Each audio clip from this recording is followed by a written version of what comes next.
Hello, everyone. For some of you, this is hello for a second time. We had a bit of tech issues right at 6:50, but we seem to have recovered and we are ready to present. My name is Nick McKenzie. I am a student recruitment associate at McGill University, focused in and helping with Quebec students who are interested in McGill and who are looking forward to that transition from maybe one of our Quebec high schools or CEGEP that offer you access to McGill. So this is our admissions presentation in English.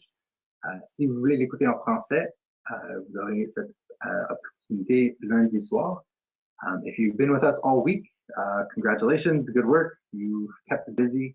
You made it to Thursday, the end of this week's presentations, and then the next one Monday, which is the same admission-based presentation, but in French.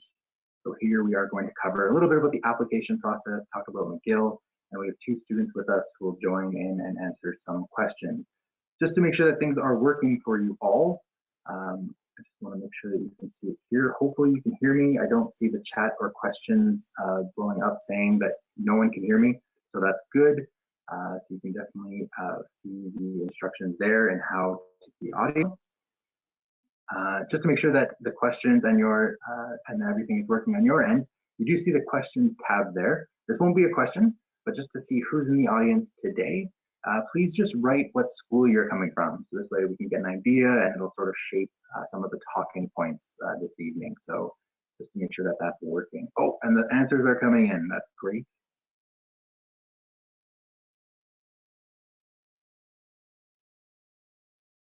All right, we got our usual suspects of CEGEPs. That's awesome. Thank you all for attending this evening's presentation.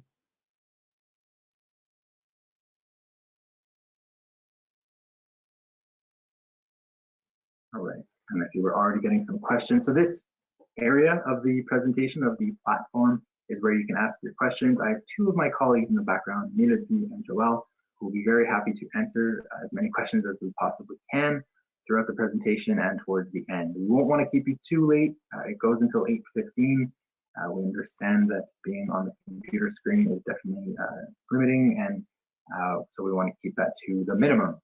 So on that note, knowing that things are working and now we have an idea of where most of you are from, this is great, and we will get underway.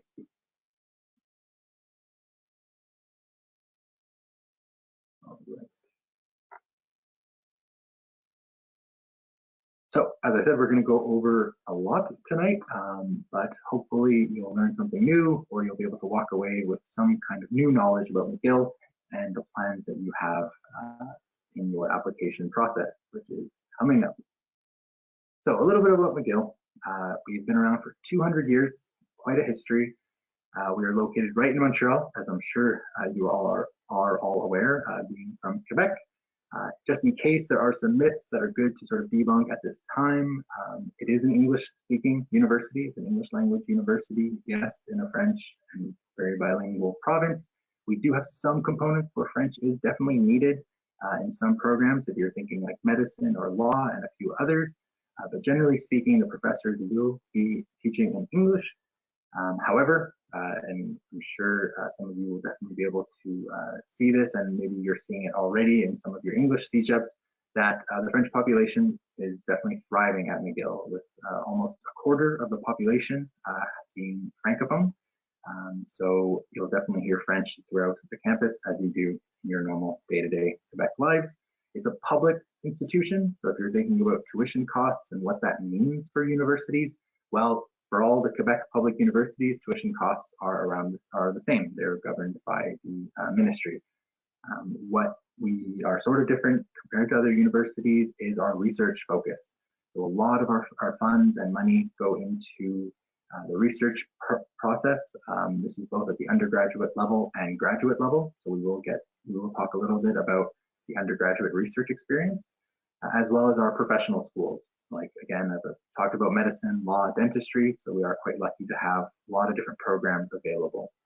In terms of total student population, you can see those numbers there. It's quite middle-sized when you're thinking all of Canada. So about 27,000 undergraduate students with a full population of 40,000.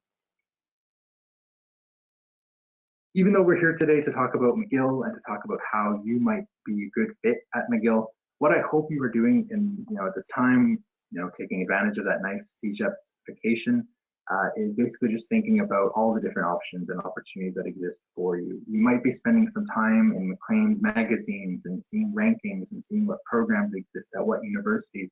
And that's great. That research is definitely important, but it is good to sort of search inward and to sort of see what you are looking for and what will give you the best experience in your undergrad. And, you know, McGill, we're very happy about some of these numbers, especially the Rhodes Scholars, the Nobel Prizes, even world rankings. That's great, but they don't necessarily mean anything to you unless these are the things that matter to you. So it's about thinking about the bigger picture and looking to see if McGill offers those things.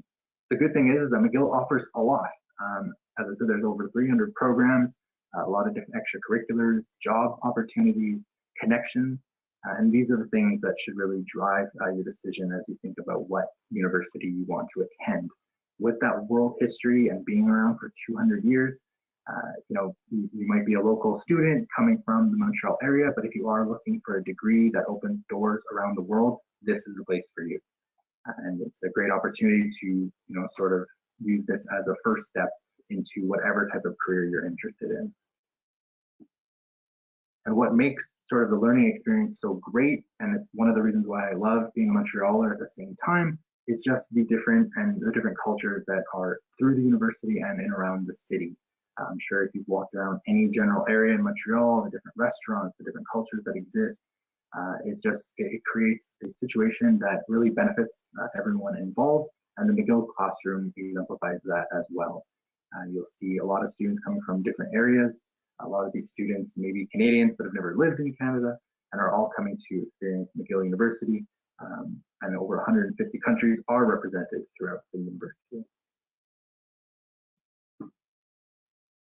We will talk a little bit here about the two campuses that exist within McGill, and this is sort of what will dictate where you will study depending on your interests. The main one, of course, with around 38,000 students, is the downtown campus.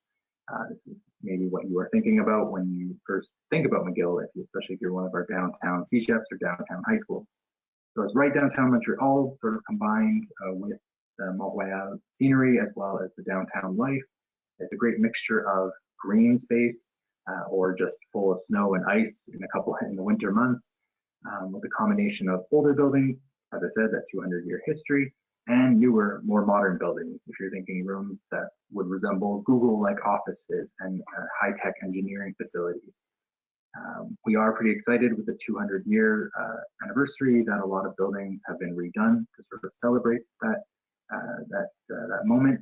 So if you do get to join us in fall 2021, in some capacity, you'll be able to experience those different new buildings that are being unveiled. Just to give you an idea of what the campus really looks like, I know most of you are probably thinking about, well, I'm going to stay at home and live with my parents, and that's fine. I did that too as a Quebec student, attending CEGEP and university. But if you are looking to get an idea of where the students sort of experience their own lives around the campus, it's sort of really around these red lines. So you can kind of see how the McGill community is really its own bubble, which is great.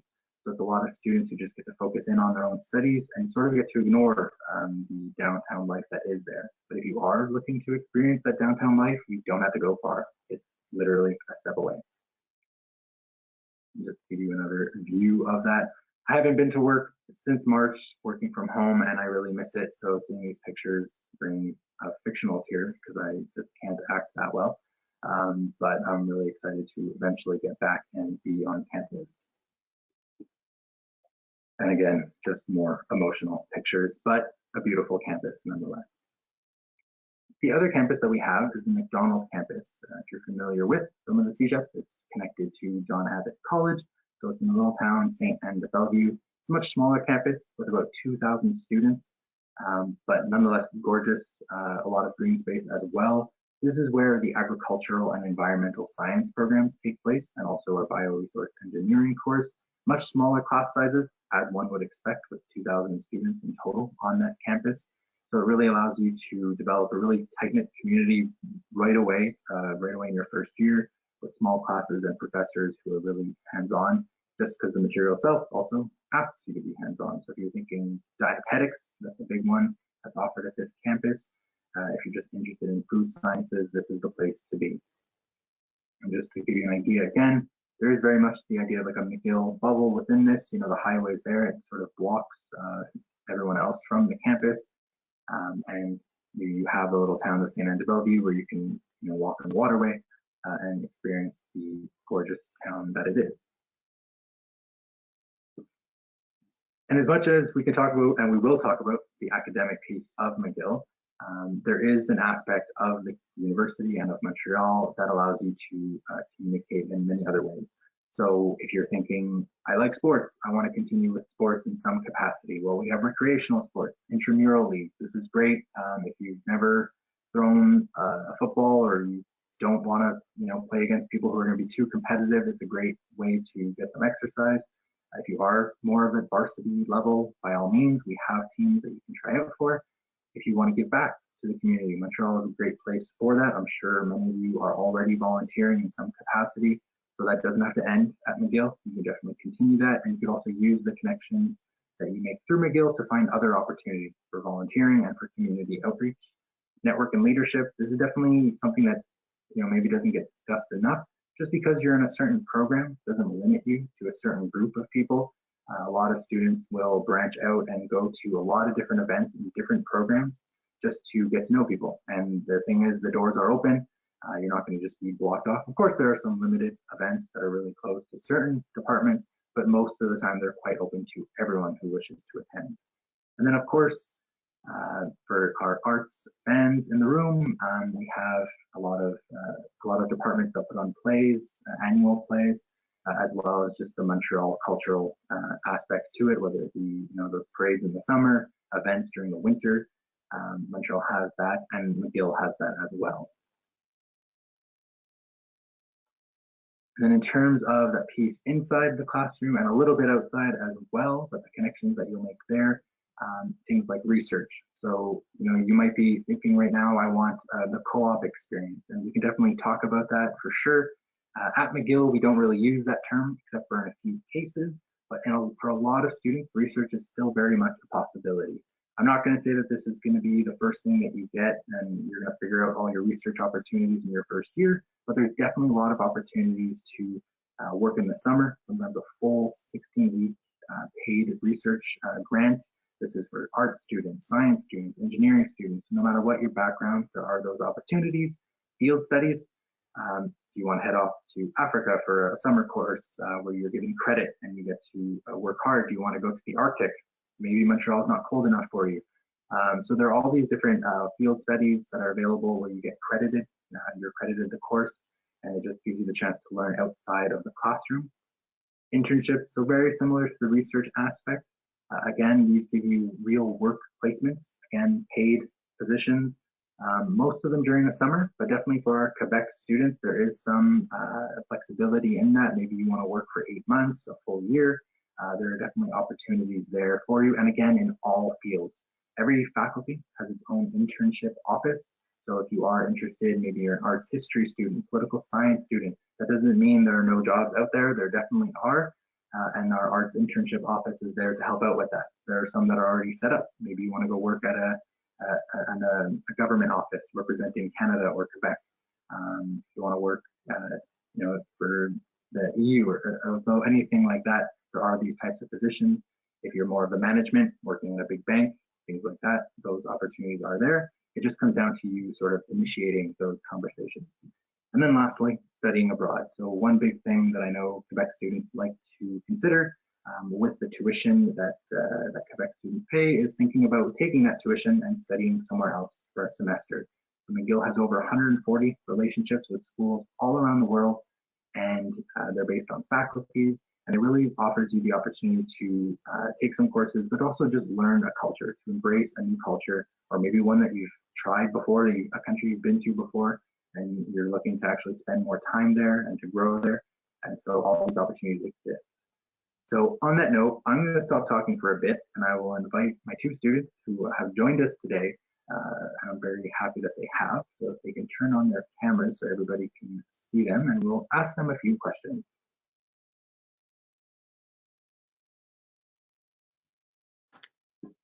All right, so Sam and Amanda, hello.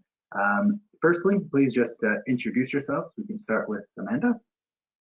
Hi everyone, I'm Amanda. I'm a third year student at the Faculty of Law at McGill, and I'm also pursuing a minor in political science. Hi everyone, I'm Sam. I am a history student at McGill, undergraduate, pursuing a minor in English literature. All right, thank you again for Amanda and Sam. For those who maybe already have a bunch of questions lined up for either Amanda or Sam, you can definitely use the question section and they will be here after we finish this little bit and I'll continue on with the presentation. But until then, I will sort of steal them and ask a few questions and hopefully it is of interest to all of you here.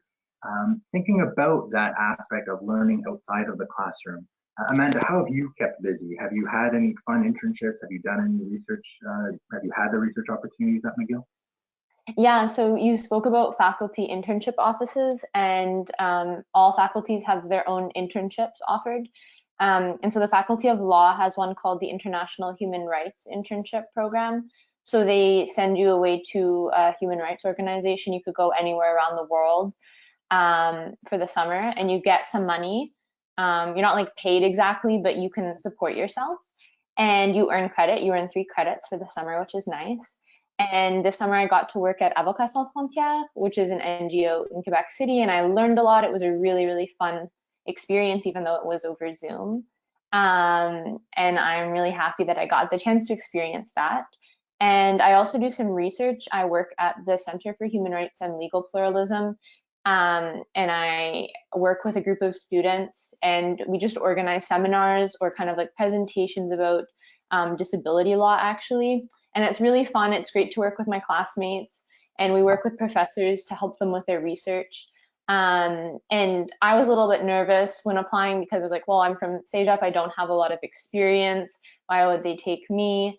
But honestly, there's a lot of opportunities for people, even if you don't have experience. They're not expecting you to be have a lot of experience or to have done something like research before. They're just happy to have eager students to help. So if you guys do end up at McGill, I encourage you all to reach out to the profs that are doing things that you like, and I'm sure they'll be happy to help you find a way to, you know, learn more. That's great. That's so lucky that you got to do that experience. Sam, sorry I cut you off. I'd like to hear a little bit what you've tried to do, what you've tried to keep busy. I think maybe there might be a sad ending in one of your stories, but I'd be really interested to hear what you got to experience or at least try. Yeah, so on campus, I'm very involved as an undergraduate student in a bunch of student newspapers. This is a print copy. I just grabbed it. The Bull and Bear. It's one of McGill campus's 4 or 5 student newspapers. I always forget one or the other. Student journalism is a really fun outlet. McGill offers a wide variety of clubs, including a cappella groups, newspapers, and if there isn't a club, you can start one by just applying for SSMU funding.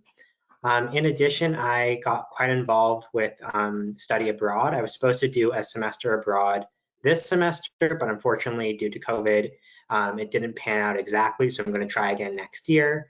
But I went through the application process and everything, and I've had friends who did it, and they absolutely loved it.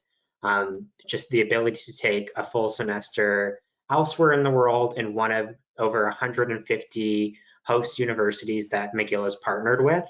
It's a really, really nice time to explore and also just check out a new and wonderful place as you're getting your degree at McGill. I'm really hoping that next year works out because, yeah, that would be a great experience. Thank you, Sam and Amanda, for coming on and joining me for this briefly. As I said, they will be in the background now answering a few questions if you have any personal ones for them, but they will also be back later as I continue on.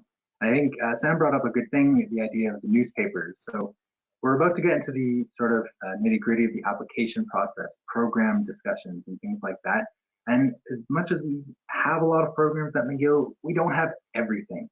But there are some things that maybe it's not offered in an academic class, but it's offered through extracurriculars, which I understand having a degree in something is definitely maybe your goal, and that's perfectly fine. But also that hands-on experience of actually working for a newspaper of some kind, or you know, doing the fine arts, not inside a classroom but outside of it.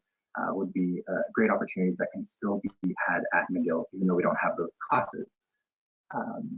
Now, talking about the whole application process, it is January 14th currently today, but there are definitely, as you are thinking about what's to come, let's talk a little bit about these dates. So for our Quebec students, March 1st is our deadline that you have to consider. In that application, you get 2 programs of study. So every individual application, you get 2 choices. It's always good to use them. It doesn't harm you. It doesn't hurt you in any way. It doesn't matter what order you put the applications in or your choices. You can be treated as individual applications. You can be admitted for both.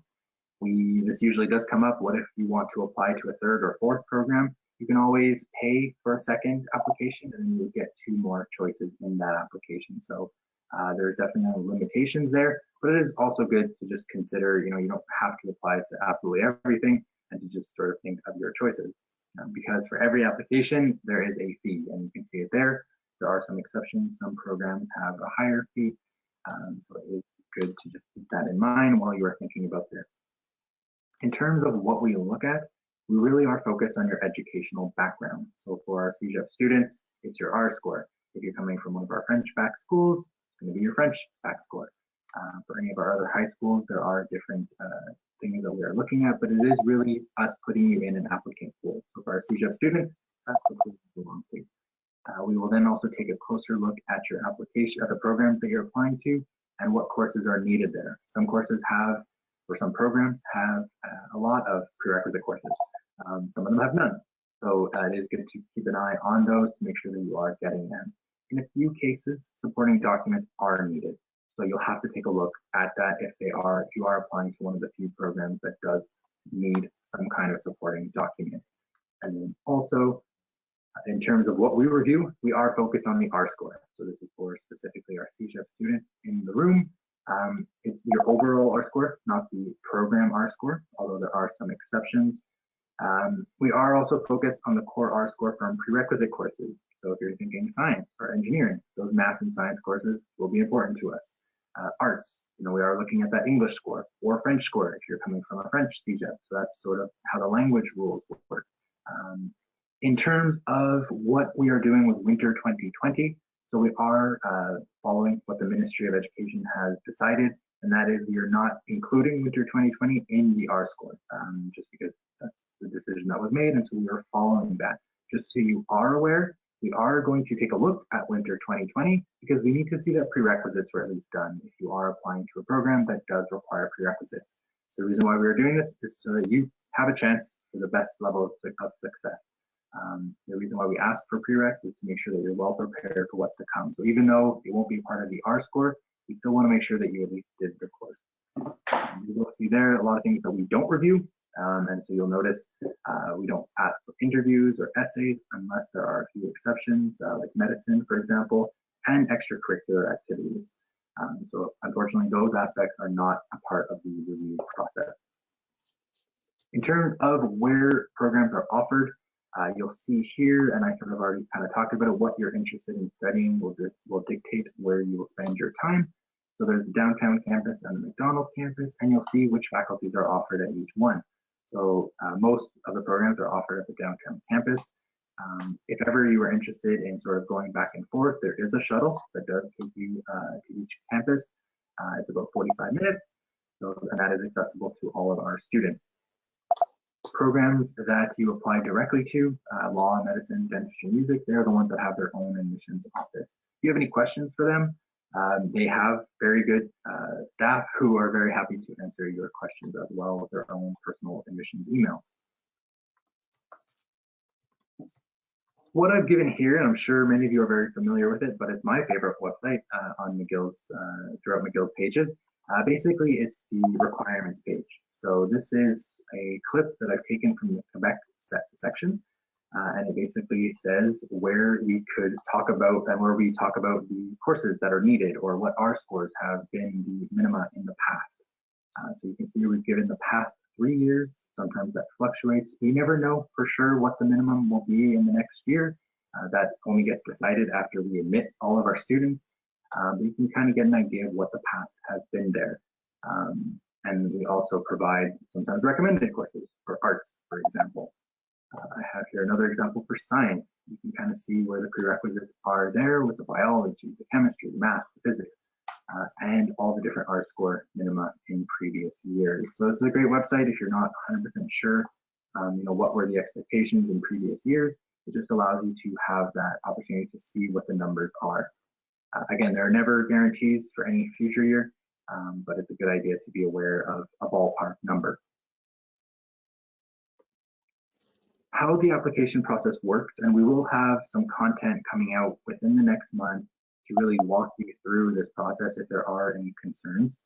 But how the decision or how your application process works is really dependent on what you're studying or what you're aiming to study. So if you're interested in the Faculty of Arts or Management, or you can see here agricultural and environmental sciences, you don't need to know your major right away because that's not part of the application. If you have applied already, you know this. If you haven't, do not worry about it. The system makes it very simple. It really stops you from making mistakes. So you don't have to worry too much about that. So for example, when you do click the Faculty of Arts, it just automatically starts picking things for you. So you can't make any mistakes. And even the Faculty of Management, as soon as you click Faculty of Management, the next two drop downs are chosen for you in that application section. So quite simple. If you know what major you want, that's great, but that decision will come later in the summer after being admitted and before you start selecting your courses. For science, slightly different. We do ask that you pick a subgroup. So there are 4 science subgroups that are available to our students. I say 4, one of them is neuroscience, which you can see in the bottom section there. But it's cool, just ignore that part and just think about the other 3 where they have multiple majors. You pick that subgroup and that's your decision. If science is really the way you want to go in your 2 applications, one of your applications could be, or one of your choices could be the biological, biomedical, life sciences subgroup.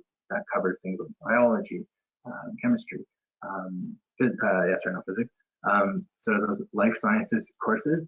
And then your other group, the other selection, could be the physical, earth, math, and computer science group. That has the physics, the computer science, the math. So if you are really favoring the sciences, that's how you would make 2 choices, how you use your 2 choices to apply to the Faculty of Science. For programs that you have to know a bit more and choose a specific major, you can see the list here. So a big one that does come up is engineering. So maybe engineering is your goal. That's what you want to do. You want to be an engineer. That's great. In your application, though, you have to be more specific in what your interests are. So for some people, maybe one of your choices is mechanical engineering. That's great. That's your first choice. Your second choice, electrical engineering. And that's how it works. So those are your 2 choices. Education, nursing, physical and occupational therapy. You're making those specific choices to those programs. In terms of applying directly to the faculty, as I've already mentioned, here are the 4 different faculties. These 4, even though there are some extra documents needed in the programs just mentioned, these 4 are definitely some of the leading ones that do require extra documents of some kind, or it's a bit of a longer process. So it is good to be familiar with their website and what their requirements are if you want to make sure that you're well prepared for them. And you can see their admissions emails are there as well. Very happy to answer any of your questions related to those fields. So let's talk a little bit about what a McGill degree is. So this terminology might be very new to you, and that's fine. You're not even at McGill yet, so don't worry about it. But we'll just give you a basic understanding of what some of these terms mean. So a major, this is what really drives your degree. So whatever you're studying, you're going to have a major of some kind. This will be the primary area you're studying. It can definitely range. You see those numbers there. You're like, well, how does that make sense? So in the Faculty of Arts, the majors are much smaller. About 36 credits of your total degree will be your major. But then in the Faculty of Engineering, it could be 122. The reason for that, well, that's a professional school. We want to make sure that you're well prepared for your career after. So we really give you a lot of engineering courses. And there's a range within that. Science is a bit higher than the Faculty of Arts. Education is also quite high, nursing. So this will be sort of the main area that you're going to study. And this is what should drive your choice in your program selection. So if you're interested in the Faculty of Arts, you really want to study history, well, you choose Faculty of Arts as your decision. But if you're only interested in, say, history as a minor, but you're more focused on biology, then your choice is the Faculty of Science. And we'll talk a little bit about minors very briefly. and very soon. In terms of management, so we do have our faculty of management, we have these things called concentrations. These are much smaller pockets of credits. So you can see it's about 15 credits each. In the faculty of management, you can actually sort of substitute your major for more concentrations. So it allows you to sort of focus and get a range in different things. If you are interested in, say, accounting, or maybe more specifically marketing, you have a chance to try out different aspects of the business world instead of just focusing specifically on one area. Although even with a major in the faculty of management, you are still very much a well-rounded student. So these are things that you can do as well in the faculty of management. A bit more flexibility there. Honors, this might be something that you're already considering, and that's perfectly fine. And honors is just a higher specialization of your major. So for example, we talked about how a faculty of arts major is about 36 credits. Well, the honors version of that could be 54, but it could range. There's a lot of different total amounts of credits per honors program. What it typically means is more intense, more higher level courses, and usually a research paper of some kind. It could be a year-long thesis that's divided into 2 courses. It might be just a semester thing that you do an essay or a paper with a professor within the department. So if you are interested in sort of continuing and maybe taking higher level courses, this is one alternative. Maybe you want fewer elective spaces, and we'll talk about that very soon. So you want to focus more on one specific area. These are not mandatory in any capacity, but they are definitely an option for you. A minor, I already talked about this. This is a great opportunity for you to learn in a different area at the university. So it can be something outside of your main area, and it should, and it could be even a completely different faculty. So there's a lot of flexibility here. Maybe you're an art student or science student and you want to take a minor in a different faculty. That's possible. There are minors that are designed specifically for students coming from different faculties. There are some exceptions, of course, in what minors can be done. It is important to know that in the Faculty of Arts, some kind of minor, or at least some kind of second course or field needs to be taken, whereas other faculties are a bit more open-ended because you're busy with other courses. So if you are really interested in, if there's a second course or a second field that you're really interested in, a minor is a good way to just say, I want to do 16 to 24 credits. And maybe just to confirm it's what I know 100%, but maybe it's not as clear. Every course is about 3 credits in length. So if you are doing the math, 36 credits, that's 12 courses, give or take. You're thinking the minor, so 18 to 24. You're thinking 6 to 8 courses as a minor. So that doesn't seem like a lot, and you're right, but maybe it helps you pick your courses instead of picking a lot of random ones. And speaking about random courses, basically another word for electives. So this is just another way for you to branch out and take a random course in, again, maybe in a different field, in a different faculty, and it goes toward your degree. The range of how many electives you need to do will really be dependent on your faculty. In engineering, you don't have a lot of choice for electives. I think it's about 3 courses, give or take, depending on the engineering program. In the Faculty of Arts, it can be up to 36 credits, so like 12 courses, and maybe even more sometimes, depending on your choices. So it's not a bad idea to maybe be open-ended to taking some different courses in different areas. So that's one opportunity for you. So it's very much a way of making your degree very multidisciplinary. You don't have to connect the courses that you're taking, but it allows you to learn a little bit of everything. Here's an example of what it would be like for a student coming in with the CEGEP degree, so the deck. You come into the U1 student. So this terminology means that you are still a first-year student. You just come in with advanced standing. We give you a year of study. So you have a 3-year degree. Some exceptions, engineering, nursing, they're a bit longer in some ways, education. So this student decided to do a major in psychology and a double major with political science. So those are 36 credits, a total of 72. They could have used those 18 credits as electives, but instead of maybe being unsure of what they want to study and what courses to take, I think the student was just driven and decided, I'm going to use these 18 credits for Hispanic studies and pick up some Spanish and connect that with everything else that I'm doing. So this person just focused on 3 fields, and that's what they did. This is very, one way, like this is sort of the minimum, the minimum amount of fields that you can really touch upon. there's a lot more openness, and especially in the faculty of arts. That's just one example. In terms of preparing you for what's to come, maybe you're thinking of the funding aspects, scholarships, the financial aid. So we'll talk about this briefly. When you apply, you're automatically looked at for and reviewed for an entrance scholarship. This is a one-year scholarship that's available to all students. It's merit-based, based on the R score, and it's a one-year scholarship. As I said, no application is needed. As soon as you apply to McGill, you're already going to be reviewed for that. So no stress about that there. If you are interested in major scholarships, you have a pretty strong R score, you think you are in the running for one of our major scholarships, by all means, you apply through Minerva, which is the student portal that you get access to after you finish your application. And this is where you can file those applications for one of our major scholarships. They are still very much merit-based, but they're slightly more holistic than the one-year entrance scholarships. So essays are needed, reference letters. So these are things that maybe you want to consider in advance if you need to ask someone to help you out with this application. And you can see the deadline there is a week after the deadline to apply. So if you are doing things last minute, this might be a little tight for you, but there's still a lot of time if you are thinking about this. And these scholarships are renewable, so you can have them throughout your time at McGill as long as you meet certain criteria.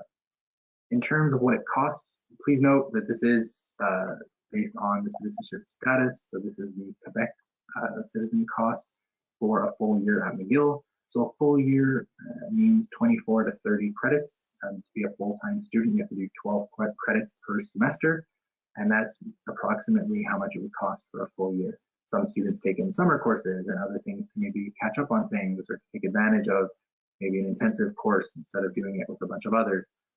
So that might change that sort of number, but to give you an idea of what it would be like, you get the idea there. There's a great document, it's an Excel document on this page, the scholarships and student aid page, that basically just is a budget in waiting for you, and you get to start filling it out. So if you are interested in sort of designing that budget, you can start that process. In terms of need-based financial aid, this is another thing that we do really encourage students to apply for, because you never know what kind of assistance you may be able to get. When you are admitted, you have within 30 days to file that application. So it's through the university or June 30th, whichever day comes first. It's a separate application once again, and we also ask that you apply for government funding as well. So both through the government and McGill, it's an opportunity to get some kind of financial aid, which is purely based on your needs. So not grade-based like the scholarships before. So admission requirements, as I said, this is really more for different types of students. If there are any, I did try to catch a few of the schools that were coming in, but if you are at one of the high schools that offer direct access, you are reviewed based on a different criteria. So it's based on your own academic background, so the high school diploma, but a lot of the things still apply. So the idea of the necessary prerequisites, so when those courses are needed, and extra documents as well, and sometimes proof of English proficiency. I took this is from the same page as before, from the same website page where it gives you all the R score minima for all of our programs. In case you're maybe not sure about what prerequisites are needed for your degree or whatever you're interested in at McGill, there's this really great document that's sort of hidden on that page under the technical deck page. But you can see there the consult prerequisite requirements document. So it's a PDF page that will open up separately, and it really allows you to go through every single program that exists at McGill, and it shows you what CEGEP courses are needed. So if you are thinking, do I have the courses necessary for this? It breaks it down for you in a really nice, visible way. So if you want to take a look at that document, it's always available on our website. And I've just sort of indicated here the other Quebec schools. If you click and open those up, it'll lead you to a different sort of academic breakdown of what is needed to apply to McGill. I provided the information for our French bac students because they are a popular bunch that do apply to McGill. And the information is here. I won't spend too much time on it. Maybe more of them will come in on Monday's presentation. But if there are any questions, by all means, please ask away. For our Indigenous students, there is more of a one-on-one approach in the application. So if you are an Indigenous student and you identify as an Indigenous student, please do not hesitate to indicate that in your application. It does require a few extra documents, of course, but it's also, if it does correspond to you, this is a great way to have really one-on-one service throughout the application process. My colleague Jeff is always very excited to get to know the students who are applying. So by all means, if this corresponds to you, please indicate that and to go through that process. Because as much as it's important because it's very important to recognize where McGill is, the field and the campus that McGill stands is on ground, that unceded ground that has long been used as meeting grounds for the Indigenous populations and others throughout history. And so we really want to make sure that we recognize that history, even when unfortunately we don't get to be on campus, that we still remember that and to acknowledge it as much as possible. And there's also a great community First People's House, great opportunity for food and residences as well for our Indigenous students. So definitely look out for that if you can. I bring this up, the proof of English proficiency in terms of maybe this is something you're stressed about. Typically, if you've spent your time studying in Canada, you will be okay. You can see the 4 consecutive years where English is a knowledge primary language, but also the top 2 there. So if you are at a French CEGEP and you also got your secondary 5 diploma from Quebec, that's fine. You don't need to indicate English proficiency. You don't need to provide that proof. You'll be exempt from it. And as soon as you get a deck from an English CEGEP in Quebec, again, you don't need to provide any proof of English proficiency. That counts as the proof. You can go to our website for more information on what other exemptions exist. And if you have to do a kind of test to prove the English proficiency, there are some there. I will recommend, if you have to do one, Duolingo might be the best way to go in dealing with a global pandemic. But that's just my 2 cents because it's a much more safer and safer opportunity and you do it from home. In terms of staying connected, you saw my face yesterday, you're seeing my face today. If you joined us for the past 2 presentations, you will continue to see me and a lot of my colleagues through other events. But we're happy to sort of encourage you to join and to learn as much as you can and to get different views, of course, from the university. One that we really enjoy providing is the Live with a Tour Guide, in which Sam also works as a tour guide. So it's a great way to get more of a student perspective of the campus, and then of the university, which is absolutely fantastic. Sometimes what they say will matter much more to you, and I get that. I don't take it personally anymore. So it's a great way to just learn from their own views and to maybe acknowledge something that maybe I won't talk about or I specifically know because I'm not a student. You can register for that online. And you may have already seen these events, but if you are interested in joining us at our Study at McGill Fair, which is on February 13th, you can join us and register for that. This is a great opportunity. I'm seeing a lot of questions come in, and most of them are very specific, and that's great. This is a place where if maybe some of your questions still haven't been answered, that you can actually go directly to the faculties or to the programs that will be present, and you can ask those questions there in a virtual format. So that's one opportunity. And something that I've been doing, as I've already said, I miss visiting campus. So I'm very happy that we have now set up a virtual campus of McGill at the You Visit Tour McGill webpage. So it is there. You can walk through it. You can see some of the main and very important buildings on campus and really get the sort of feel that you are currently there. So that's another opportunity for you.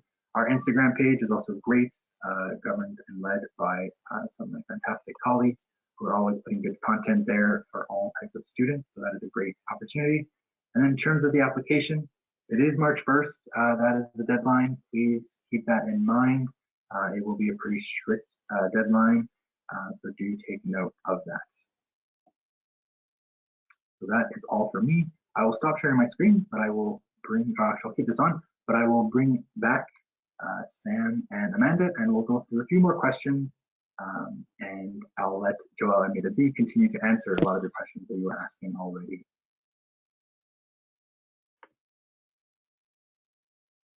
All right, so one question that I will ask both, I'll let Amanda go first with this, is and this might be, it's a couple of years ago and that's fine, talk about your experience as you were making a decision of what universities to apply to. You know, what were you thinking? What was your sort of headspace? How did you pick McGill when eventually that opportunity, or why did you pick McGill when that opportunity showed itself? So I knew for sure that I wanted to stay in Quebec because tuition fees are very favorable. And I knew I wanted to stay in Montreal because I love Montreal so much. And I knew just from my studies in CEGEP, I did liberal arts. So I wasn't going to apply to any science programs. That was out of the question. And I took a political science class in CEGEP. I really liked it. And I thought, oh, I wouldn't mind like learning about this a bit more. And then I had always kind of been considering law, but because law, their admissions process is a bit, they say it's holistic, but really that just means like you're not sure if you're going to get accepted or not, even if you have very good grades. So I knew I would apply, but that was more of a chance. So I decided to go for political science. And I didn't apply to Concordia. I only applied to McGill, only because I was pretty confident in my R score. And I also looked at McGill's political science courses. You can look at the course catalog. And I just liked the courses they offered more. And McGill had more opportunities in the way of like internships and things like that. And so that just appealed to me more when I kind of thought about what will I want to do in a couple of years. And then I got my offer, like you get an offer to interview for law, and I got it really late. So I had already kind of like set my heart on political science, and I still like got the chance to continue with that because I did a minor. But yeah, I just thought about what I would want to do in a couple of years and also what would give me the most flexibility.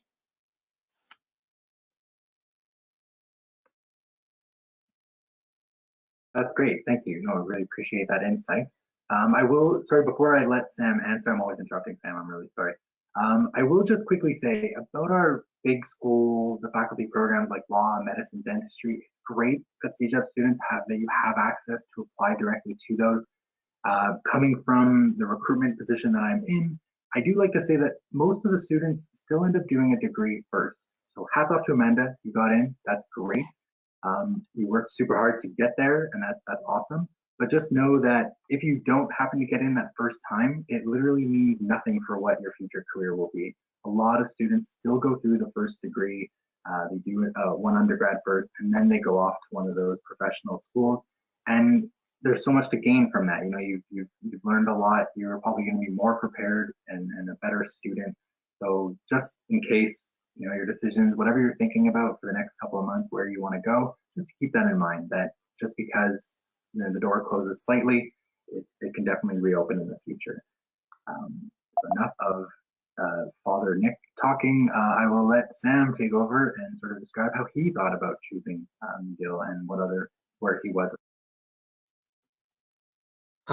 Yeah, so I always knew that I wanted to do a Bachelor of Arts. I want to be a teacher a few years down the line, but I really wanted that 4-year experience to really explore a variety of different disciplines and really get the best academic experience that I could. McGill offers really, really strong academics with professors who are like world renowned in their fields and areas of research. I also knew that I wanted to be in a city. One thing I love about McGill is how international the student body is. It's very nice, especially as an art student, when you're taking a course on British history, to have British people in the classroom. And it really enriches the experience and broadens the amount of perspectives that I am exposed to. Finally, I chose McGill because I love cities, and Montreal is a really, really sweet and amazing city to explore during your time at McGill. I know some people are in Montreal already, but there are fantastic student discounts at cinemas, at museums. I really love the way professors have enfolded Montreal into many degrees, such as assignments to back when they were open to go to museums, or just making the most of the city. And I found with McGill, I got the best of both worlds with really strong academics and the ability to be in an awesome, awesome city. That's great, and I'll come right back to you because we don't have to shy away from this. Faculty of Arts, there are a lot of students there. What were the class sizes like? Can you maybe talk about how you dealt with those numbers, maybe even from first year and all and beyond, and sort of what that situation was like? Yeah, I can take this one, and I'll let Amanda chime in with her perspective as well. So I found that kind of like in general within the Faculty of Arts, you'll find your introductory courses are quite large. I had an Intro to American History course my first year that was over 250 students. Now I know that sounds overwhelming, but there are a few caveats. One is every course is instructed by a professor who lists their office hours on their syllabus. So even if it's a really, really big introductory course with lots and lots of students, you can always have time to have one-on-one time with the professor by going to their office hours. Professors love it when you come to their office hours. I think it's an urban myth that they don't. You don't have to be a struggling student. You also don't have to be a star student. You can really just be looking for some extra feedback or clarification on part of the material. Second of all, very large introductory lectures tend to also have TAs. These are teaching assistants who run conferences, which are weekly or bi-weekly sections in which you meet with a smaller group of 15 to 20 students to discuss the week's readings and in a much smaller group environment, in addition to your big lectures. Finally, the last thing I want to say is it does depend on your degree, but in general, as you progress in your degree and the courses you choose themselves become a lot more specific, the class sizes drop significantly. I always like to use the anecdote of the fact that my Introduction to American History class had 250 students. My seminar on American Foreign Relations in the 20th century had 15 students. So it becomes very personal very quickly, especially as you become more specific with your interests. Amanda?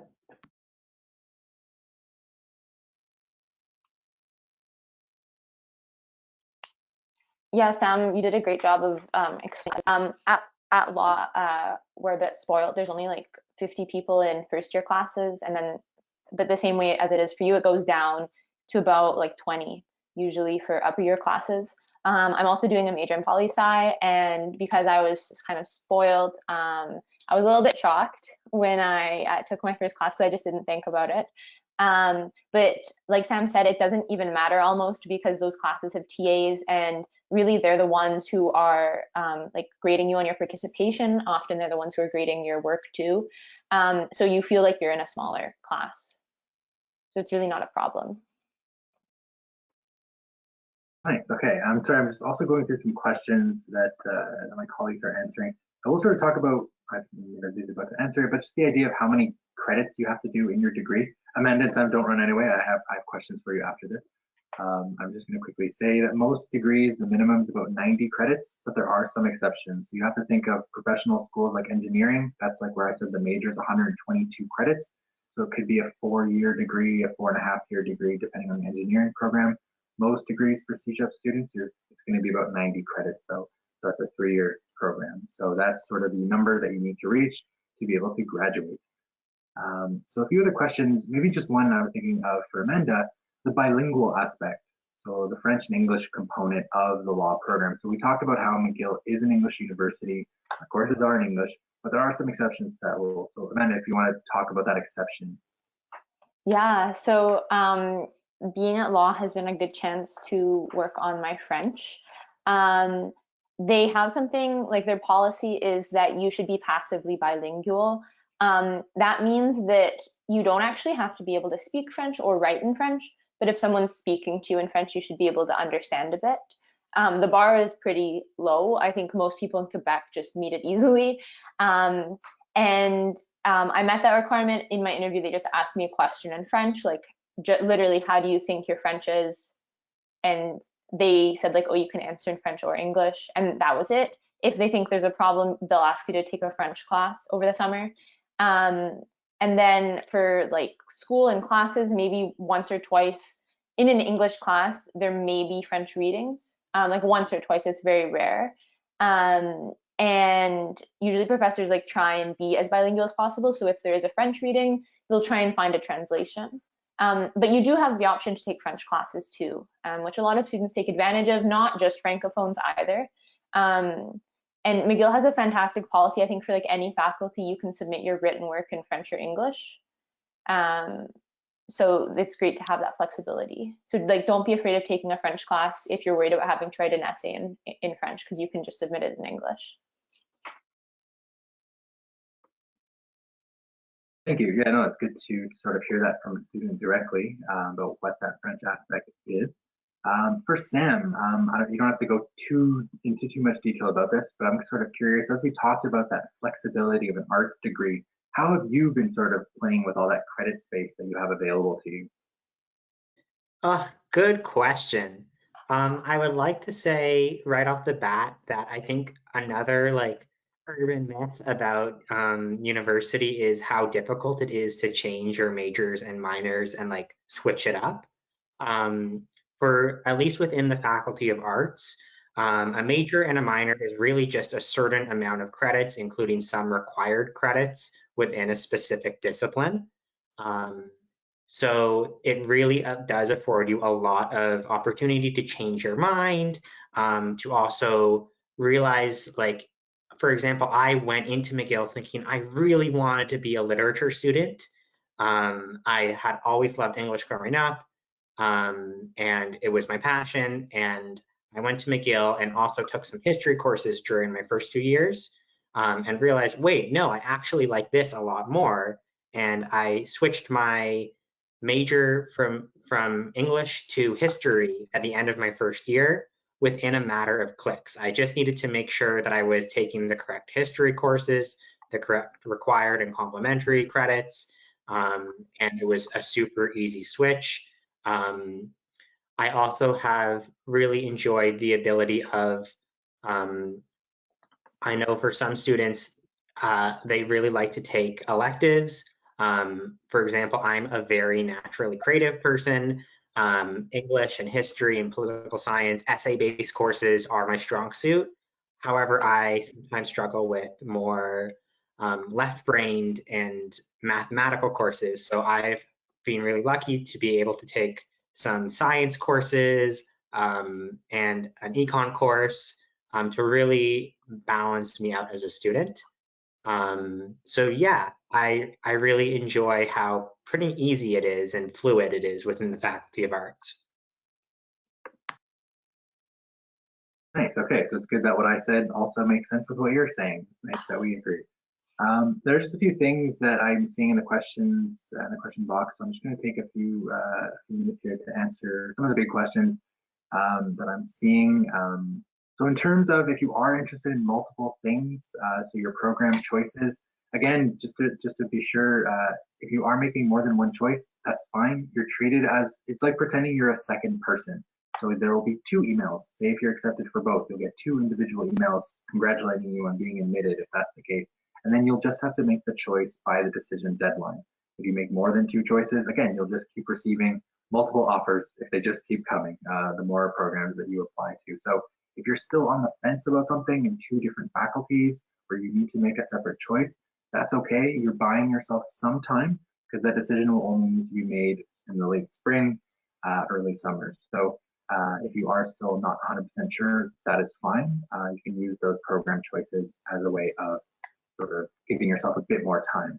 And the same thing applies if you're interested in multiple things in, say, the Faculty of Arts, like Sam was talking about, or the Faculty of Management, where you don't need to specifically know what you want to study, but you still have some time to make that decision. Sorry, just going through a few more questions here to see.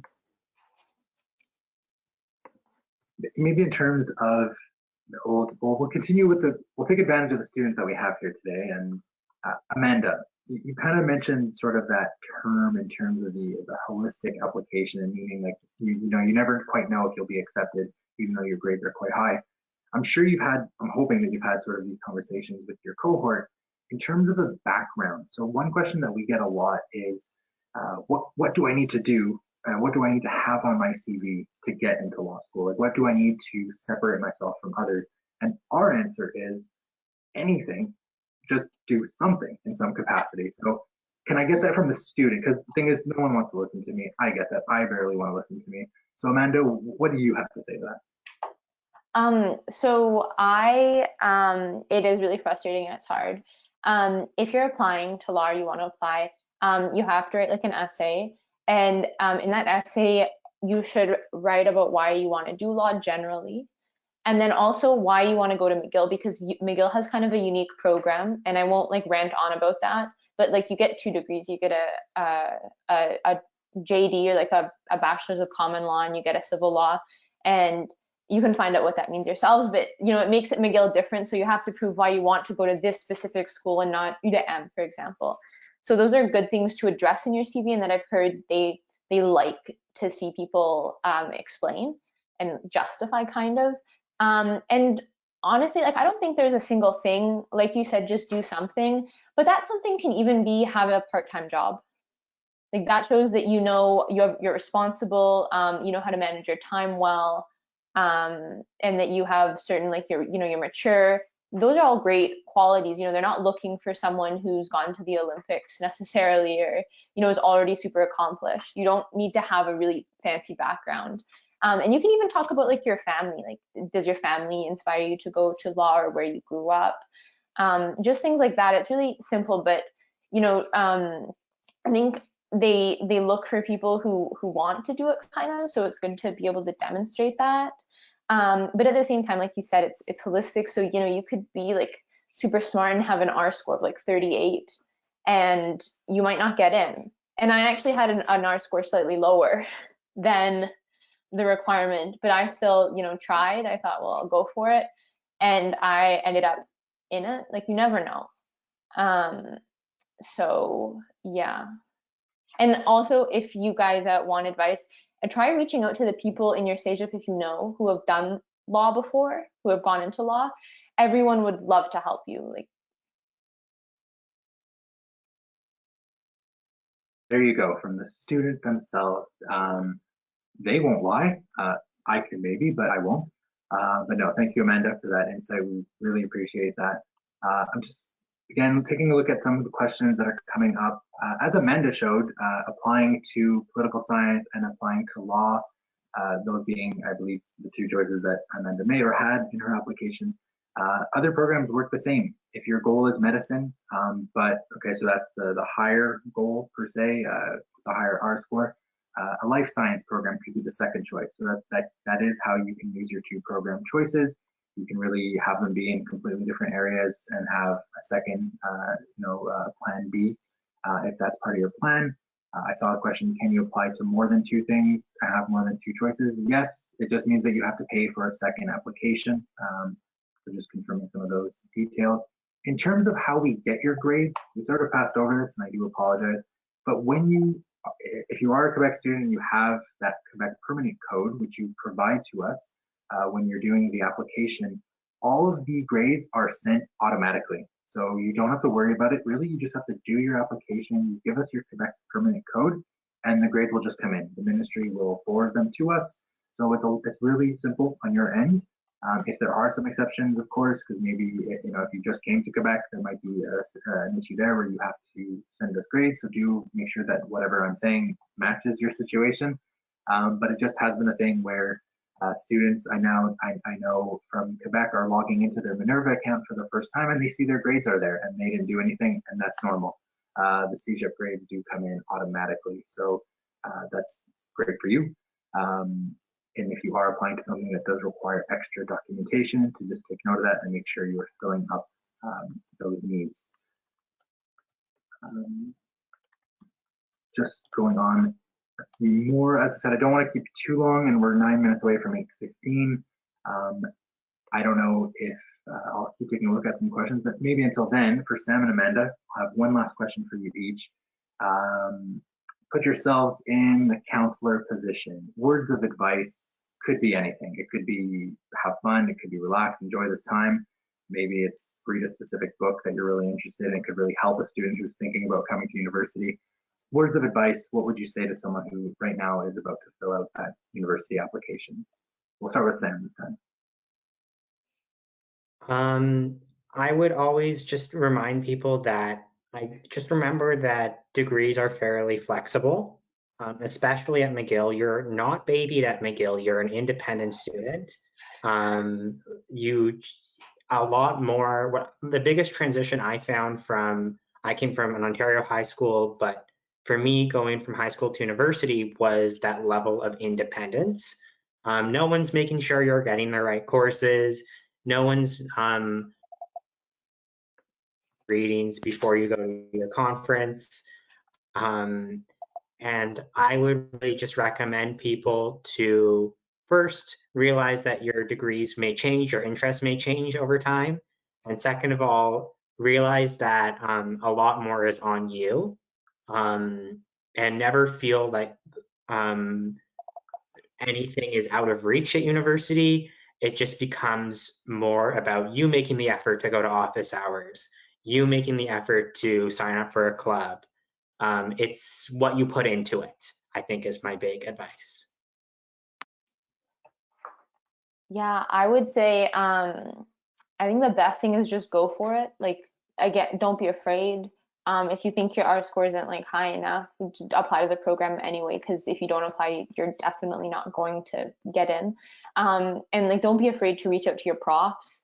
They are there to help you. Like, they want to hear from students. And also if something doesn't happen and you don't get what you were hoping for, it's really not the end of the world. Like, it's all gonna work out one way or another. That's great. If anyone was catching that, I caught sort of a paraphrase of Nike's logo, their slogan, and a Wayne Gretzky quote in that, Amanda. So that was awesome. You're right. You can just go with it. Really, your experience is made where you will be. So wherever that ends up being is where you will have the time of your life, and really, it can be had almost anywhere. So we're gonna end it very soon, unless someone comes in and tells me to stop. I'm just going to go over a few last simple processes questions. So there are, if you are visiting us for the first time, it doesn't have to be the last. As I said, there are a lot of other events. You can reach out to us, email, through other means of communication, especially the study at McGill Fair, which we're really excited to be hosting. In terms of when individuals get there, or when we see their grades, it's really the ministry that sends it to us. So you can take a look and go through Minerva temporarily, maybe once a day, just to take a look at it to see that your account is in good order. It's really just the ministry that sends it in batches. We've got a question about winter admissions. So for CEGEP students, I know that this is a big thing that you might be considering, and unfortunately, we can never be 100% sure of what will be open.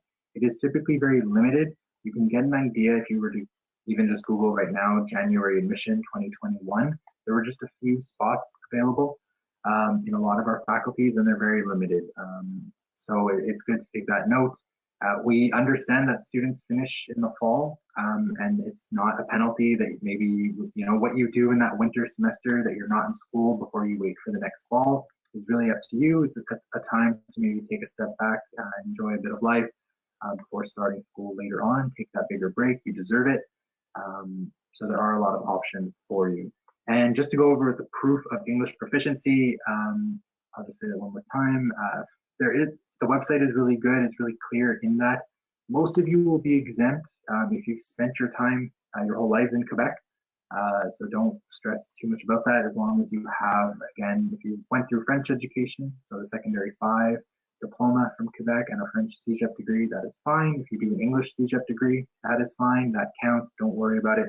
If you spent 4 years in Canada studying through all that. As I said, I can't speak for all of you on the call. I don't know all of your specific backgrounds. A lot of you have lived very exciting lives, and so maybe I've taken you to a lot of different countries and different academic pools. So do just take a look at that website just to be sure that you are exempt in that first section, and if not, there are a lot of different options for you to complete that process. So on that note, we'll end it here. I thank you all for your participation. It's such a great crowd. I really thank you for joining us. So thank you again. I want to thank Amanda and Sam for joining me and the rest of my team this evening. I really appreciate your insights and honest opinions. Before I talked about how the Live with the Tour Guide is just a great tool for our visiting students to learn. Why is because they just will tell you how it is, and that is priceless. So if you can ever have the chance to talk to more students, talk to actual McGill students, or else sometimes myths are created and we want to debunk those. But when you can, talk to anyone who is directly connected and you'll get some great information. So thank you again. Recordings will be made available. So if you missed a bit, do not worry. We will share this with you all. Thank you again. I hope you all had a great week. And if you plan on listening to this again on Monday, see you then. Have a great evening and a great weekend. Thank you all.